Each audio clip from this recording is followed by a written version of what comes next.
이것은 여러 종류의 유기물과 무기물로 2년 4개월 동안 만들어낸 고급 토양이에요. 지금은 채취와 이동을 위해서 건조시켰지만 다시 물에 적시면 식물 성장에 매우 도움이 되는 최상급이라고 평가할 만한 토양으로 변신하죠. 이 토양에는 이미 죽은 식물 뿌리와 토양 동물의 알들과 마이크로바이옴이 분해되고 부화되고 배양될 준비가 되어 있어요. 순환농업의 가장 중요한 요소인 물만 적셔주면 살아 숨쉬는 토양이 되는 거죠. 이건 이 채널에서 등장했던 최 원장의 베란다 텃밭 상자인데 무기물인 펄라이트와 질석 그리고 여러 유기물로 2년 4개월 전에 채워 넣었었죠. 그리고 식물 뿌리를 채워놓고 토양 동물들을 번식시켰고 그렇게 1년 7개월이 지난 후에는 토양의 부피가 40%로 줄어들었어요.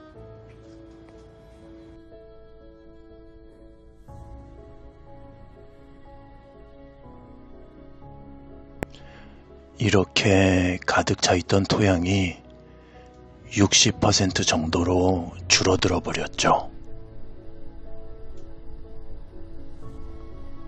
물론 그동안 여러 야채들을 수확해서 먹기도 했지만 원래 유기물은 분해되면 부피가 크게 줄어들어요. 네이버에 이세계 농부 카페를 만들고 시청자분들과 소통을 해보니 관행농업과 유기농업과 순환농업에 대한 개념이 모두들 명확하지 않더군요. 이세계 농업은 순환농업이에요. 그리고 현재 우리나라 유기농업은 유기물을 사용한 관행농업이라고 할 수 있죠. 순환농업과 관행농업의 큰 차이는 풀과 토양생물과 지상동물을 이용하느냐 아니면 제거하고 모든 것을 인공적으로 인간이 만들어 놓은 것으로 대체하느냐 그 차이인 거죠. 이 차이점에 대해서는 다음 주 라이브 방송 때 제대로 강의를 해볼게요. 이미 설명할 때 그림도 곁들여서 해보기 위해서 15인치 전자칠판도 주문해 놨어요. 오늘은 다만 이 베란다 텃밭 상자가 이용하는 것들만 초록색으로 표시하고 두더지와 초생 재배에 대해서 간단하게 설명해 볼게요. 더 깊은 설명은 라이브 때 질문도 받으면서 할 계획이에요. 토양의 유효토심을 깊게 만들고 빠르게 발전시키려면 두더지가 필수로 필요해지는데 실내에서 두더지를 키울 수는 없기 때문에 인공적으로 두더지굴을 만들어줬죠. 참고로 이 내용을 자세히 보려면 이전 영상을 보면 돼요. 우선 분해되려면 2년 이상 걸리는 나뭇가지와 속이 빈 파이프 같은 굵은 풀줄기를 깔아주고 그 위에 반을 가른 수세미를 촘촘히 덮어줬고 그 위를 베란다에서 직접 생산된 유기물로 덮어주고 코코피트로 마무리를 해서 덮어준 다음에 아크릴 파이프를 꽂아서 인공 두더지 굴의 통풍관을 만들어줬어요. 대부분의 농부들이 두더지 굴을 재앙으로 여기던데 다시 한번 강조하지만 두더지 피해는 순환 농업을 하려면 성장통처럼 반드시 거쳐가야 할 아픔이고 두더지 피해가 발생하는 가장 큰 원인은 토양에 수분이 부족하기 때문이에요. 그 다음 원인이 유효토심이 낮아서 두더지의 먹이인 지렁이가 지표면에만 존재하기 때문에 두더지가 지표 바로 아래에 굴을 파기 때문이죠. 근데 그 굴이 있어야 유효토심이 더 발전하고 깊어질 수 있어요. 그런데 토양의 수분만 충분하면 식물 뿌리가 두더지굴에 노출돼도 말라 죽지 않는답니다. 관행농업에서 중요한 것이 질소라고 한다면 순환농업에서 중요한 것은 물이에요.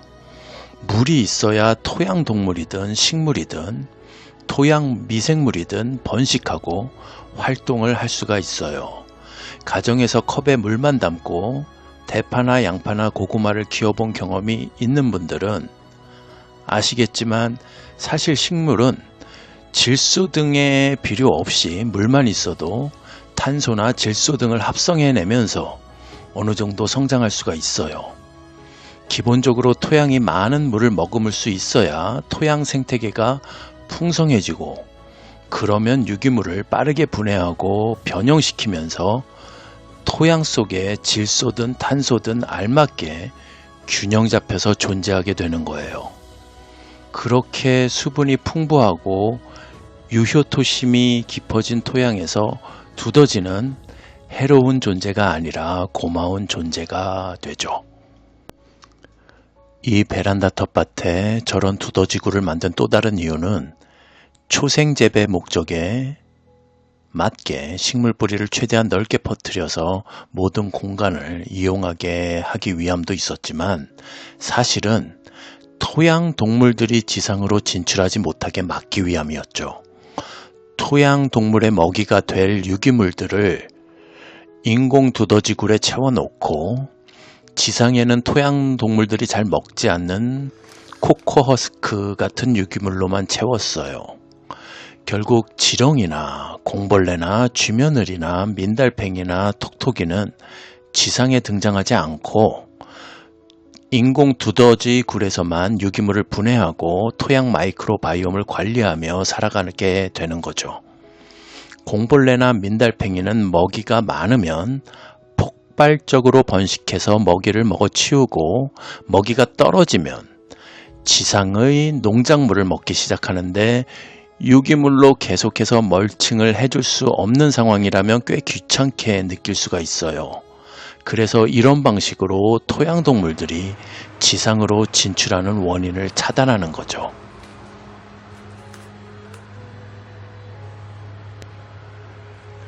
이건 지난주 베란다 텃밭 모습인데 9개월 전에 채워 넣었던 유기물도 40% 정도 줄어들었죠. 발굴 작업도 하고 이동도 하기 위해서 몇 달 전부터 물을 안 주고 건조시켰는데 우선 유기물 분해통과 아크릴 파이프와 건조된 농작물들을 모두 치우고 토양 동물들이 먹지 않아서 그대로 남아있는 멀칭제를 모두 치우면 코코피트 층이 나오는데 그 코코피트 층 아래엔 인공 두더지굴인 지하 층이 존재하고 있죠. 공벌레들이 보이시나요? 대부분의 유기물은 이미 분해되고 나무 가지와 수세미 씨앗만 남아있군요. 나무 가지가 분해되지 않고 있어야 두더지굴을 계속 유지할 수 있기 때문에 분해가 느린 나뭇가지를 넣어준 것이죠. 이건 순환농업에서 흔하게 사용되는 유기물들을 분해에 필요한 시간에 따라서 대충 배치해 본 것인데 사실 완숙태비는 이론적으로 완전히 분해가 끝났기 때문에 더 이상 유기물이라고 볼 수가 없죠. 이런 유기물의 특성과 차이를 잘 알고 있으면 유기물만으로도 오래 지속이 되는 인공 두더지굴을 만들 수 있게 되는 건데 다음 영상에서 자세히 설명해 볼게요. 뭐가 빨리 분해되고 뭐가 늦게 분해되는지 자세히 설명해 볼 생각입니다. 다시 봐도 참 아름다운 토양이네요. 저걸 만들기 위해서 2년 4개월이 걸린 거죠.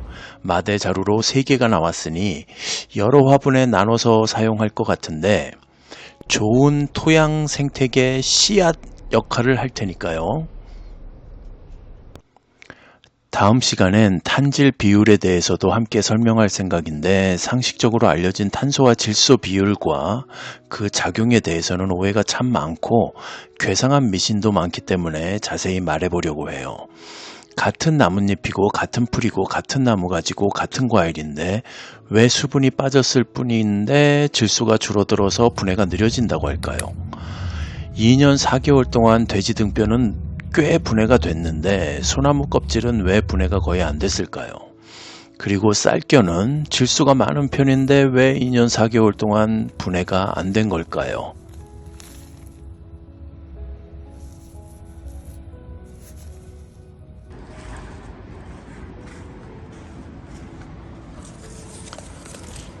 이세계 농부는 편식을 시키지 않아요. 딱히 탄소와 질소를 구분하지 않고 자연적으로 발생할 만한 토양 동물들이 잘 먹을 유기물들을 대부분 자급자족하고 있죠.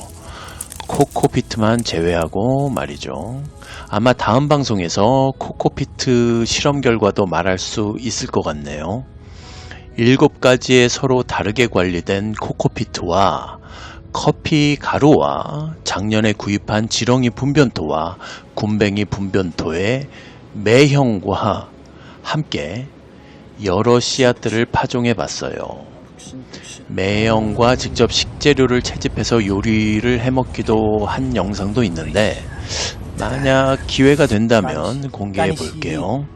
모두들 태풍 대비 잘 하시고 추석 잘 맞이하길 바랍니다.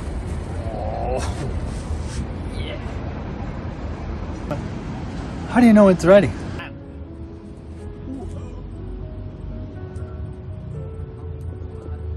Hey, John! Sorry. 안 돼.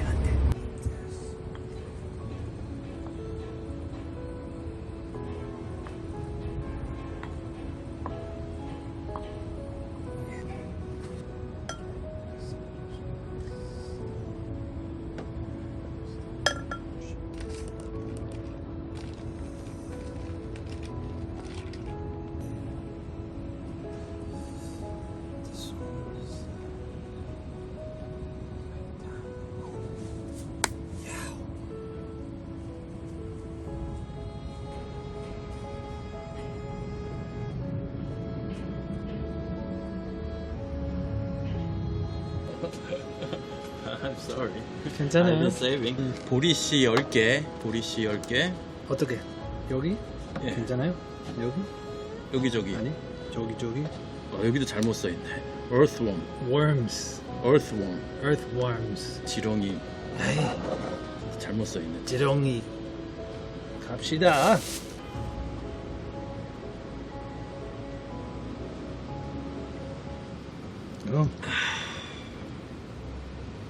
이건 진짜 예술이네. 역시 설탕도 맛있고. 맛없는 게 여기 뭐가 있어? 다 맛있지. 다 맛있지 여기서. Fresh ingredients.